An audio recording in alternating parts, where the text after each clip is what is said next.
one of the first steps that is a very difficult one, I think, is not to be alarmed yourself or not to freak out when you see your child freaking out. Yes. There's nothing worse than being alarmed at alarm. That's totally right. And you get this vicious cycle that just goes on in ourselves too. Totally. So, oh my goodness, I'm alarmed, and then it just goes. And that's why it's so important to normalize it with children. The more room that you give their alarm, the more they can accept and embrace it, the less it drives them.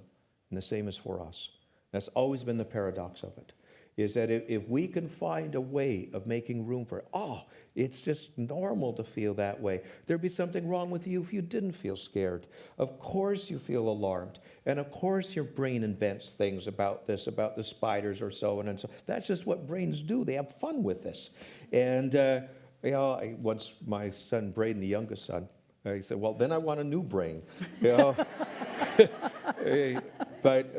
basically you normalize it. You depersonalize it. It's not them. It's something happening in them. And that gets them off the hook. And so you depersonalize it. It's just part of how it works. But the more room you give it, the more room they can make for it. It's natural. Again, the less it drives them. So the first issue is acceptance. Is acceptance that alarm is existential. It's part of life. It just is. It's the way we're made. It's the way we're designed. Don't start off pathologizing it, because when you start going that way, it can have very exotic symptoms. Believe you me, I've seen many exotic symptoms. But the alarm system is normal. It is there. We are meant to feel this. It's just the symptoms that are exotic. It's really important and very hard to do, because there must be something built into a parent to respond when we feel our child is threatened. If they come home and say that something's happening at school and a teacher doesn't like them, or a child is threatening them in some way, there is an automatic reaction to wanting to defend them, wanting to protect them, and I suppose that's an alarm system. Oh yes, absolutely. But if you have good alpha instincts, you'll hide your own alarm. You'll hide your own fear. And that's where, if you have good alpha instincts, you don't show your alarm to your child, because then they take the cues from that and it just goes over the top. And so yes, there's so many things that alarm us. There's so many things that are not safe today.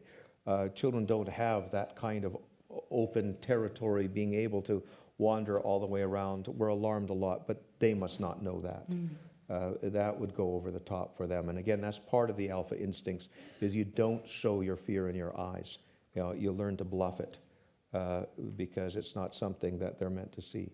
So that takes the thinking about that, having that idea, and it takes self-awareness on the part of a parent that you if can you don't say have good alpha instincts, it does. That's right. That is, if you have That's good right. alpha instincts, it comes natural. You don't show your fear.